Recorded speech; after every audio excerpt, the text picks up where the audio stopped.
حضرت یوسف علیہ السلام اللہ کے نبی گزرے، آپ سب جانتے ہیں، حسن یوسف پہ کٹی مصر میں انگشت زنا، سر کٹاتے ہیں تیرے نام پہ مردانے، وہ حسن اللہ نے یوسف علیہ السلام کو دیا۔ لیکن آپ دیکھیں کہ آزمائش جو شرط ہے نا، آزمائش جو ہے صرف میرے اور آپ کے لیے تھوڑی ہے، انبیاء کرام کے لیے بھی تھی، صحابہ کرام کے لیے بھی تھی، اولیاء اللہ کے لیے بھی تھی۔ آزمائشیں سب کے رستے میں آئی، کون سا نبی ایسا ہے کہ جو دین کی راہ میں ستایا نہ گیا ہو؟ حضرت آدم علیہ السلام کے لیے آزمائش جنت سے اٹھا کر زمین پر بھیج دیا گیا، جنت سے نکال کر زمین پر بھیج دیا گیا۔ آزمائش، امتحان، تکلیفیں، مصیبتیں، پریشانیاں۔ حضرت نوح علیہ السلام، جی آپ کی راہ میں کتنی تکلیفیں آئی، کتنی پریشانیاں آئی۔ حضرت ابراہیم علیہ السلام آگ میں پھینکا گیا، حضرت اسماعیل علیہ السلام گلے پر چھری چلا دی گئی،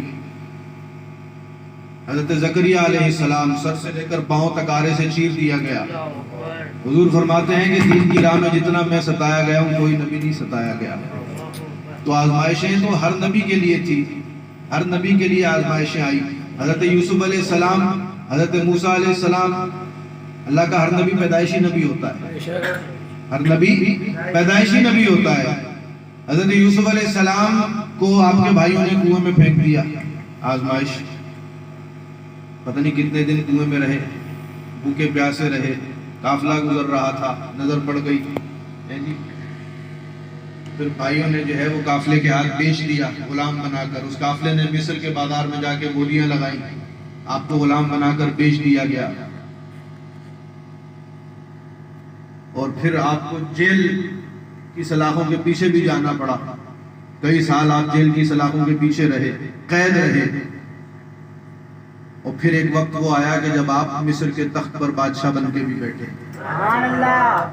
تو جب آپ کنویں میں پھینکے گئے اس وقت بھی آپ اللہ کے نبی تھے، جب آپ کو مصر کے بازار میں بیچا گیا اس وقت بھی آپ اللہ کے نبی تھے، جب آپ کو جیل کی سلاخوں کے پیچھے ڈالا گیا اس وقت بھی آپ اللہ کے نبی تھے، اور جب آپ مصر کے تخت پر بیٹھے اس وقت بھی آپ اللہ کے نبی تھے۔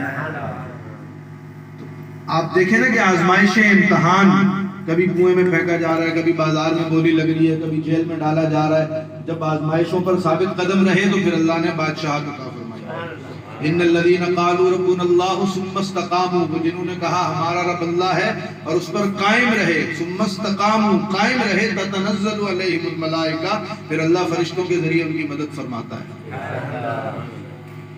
تو پھر اللہ نے مدد کی کہ آپ کو جیل سے نکال کر اللہ نے تخت پہ بٹھا دیا، بادشاہ بنا دیا آپ کو۔ تو جب آپ بادشاہ بنے نا، تخت پر بیٹھے، یہ واقعہ تو بڑا طویل ہے لیکن میں جس نقطے کی طرف آپ کی توجہ دلانا چاہ رہا ہوں وہ نقطہ یہ ہے کہ جب آپ تخت پر بیٹھے اور آپ کے والد حضرت یعقوب علیہ السلام آپ سے ملنے کے لیے آئے دربار میں، اب آپ تخت پر بیٹھے ہیں، سامنے سے والد آ رہے ہیں۔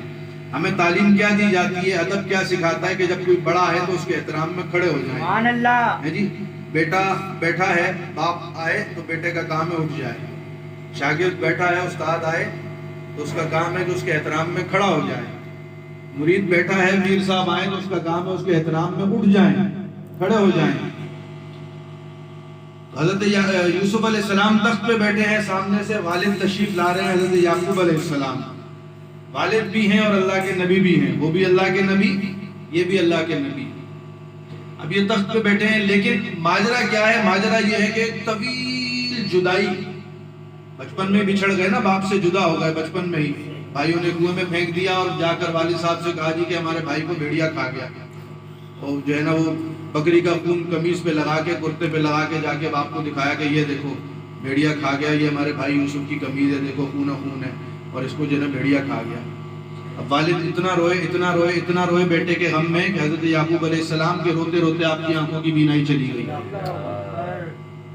اتنا روئے بیٹے کے غم میں کہ روتے روتے آپ کی آنکھوں کی بینائی چلی گئی۔ پھر جب آپ کے بھائی آپ کے پاس پہنچے دوبارہ، جب آپ بادشاہ بنے اور مدد لینے کے لیے، جو قحط آیا مصر پر، ٹھیک ہے جی، مدد لینے کے لیے آپ کے بھائی پہنچے اور والد صاحب کے بارے میں بتایا کہ ان کی بینائی چلی گئی، تو آپ نے یوسف علیہ السلام نے اپنا کرتا دیا کہ یہ کرتا جا کر میرے والد کے چہرے پر ڈالنا، ان کی آنکھوں کی بینائی واپس آ جائے۔ بینائی واپس آئی جب، تو پھر یعقوب علیہ السلام اب بیٹے سے ملنے کے لیے جاتے ہیں مصر۔ یوسف علیہ السلام تخت پر بیٹھے ہیں, سامنے سے والد آ رہے ہیں, تو یہ جو اتنی طویل جدائی اور اتنی آزمائشیں, مصیبتیں, تو اچانک اتنے عرصے کے بعد جب باپ بیٹا آمنے سامنے ہوئے تو سوچو کیفیت کیا ہوگی, ہے جی, اندرونی کیفیت کیا ہوگی, وہ میں اور آپ محسوس بھی نہیں کر سکتے. تو اس کیفیت میں یہ ہوا کہ آپ ایسے یوں سمجھیے کہ اپنا ہوش کھو بیٹھے اور ایسے مدہوش ہوئے, یا یوں کہیے کہ سکتے کی کیفیت آپ پر طاری ہو گئی اتنے سالوں کے بعد والد صاحب کو آنکھوں کے سامنے دیکھ کر. تو آپ جو ہے وہ والد کے احترام میں اٹھ نہ سکے, یعنی وہ بے دھیانی میں آپ سے یہ ہو گیا کہ آپ اٹھے نہیں, والد کے احترام میں یا اللہ کے نبی کے احترام میں آپ اٹھے نہیں, اٹھنا بھول گئے یا اٹھے نہیں, بس بے دھیانی میں. آپ نے جان بوجھ کے نہیں کیا, یہ کسی اکڑ یا کسی غرور یا تکبر کی وجہ سے نہیں کیا کہ میں تو بادشاہ ہوں, میں کیوں اٹھوں, بھلے وہ میرا باپ ہے, بھلے وہ اللہ کا نبی ہے تو میری رعایا میں نا, میں تو نہیں اٹھتا. نہیں, ایسا کچھ نہیں تھا. بس آپ اس کیفیت میں ایسے گم ہوئے کہ آپ اٹھنا بھول گئے. تو اللہ تبارک و تعالیٰ نے جو ناراضگی کا اظہار کیا آپ پر, وہ پتہ ہے کس طرح کیا؟ اللہ تبارک و تعالیٰ نے وہی بھیجی کہ اے یوسف, آج کے بعد تیری نسل میں کوئی نبی پیدا نہیں ہوگا.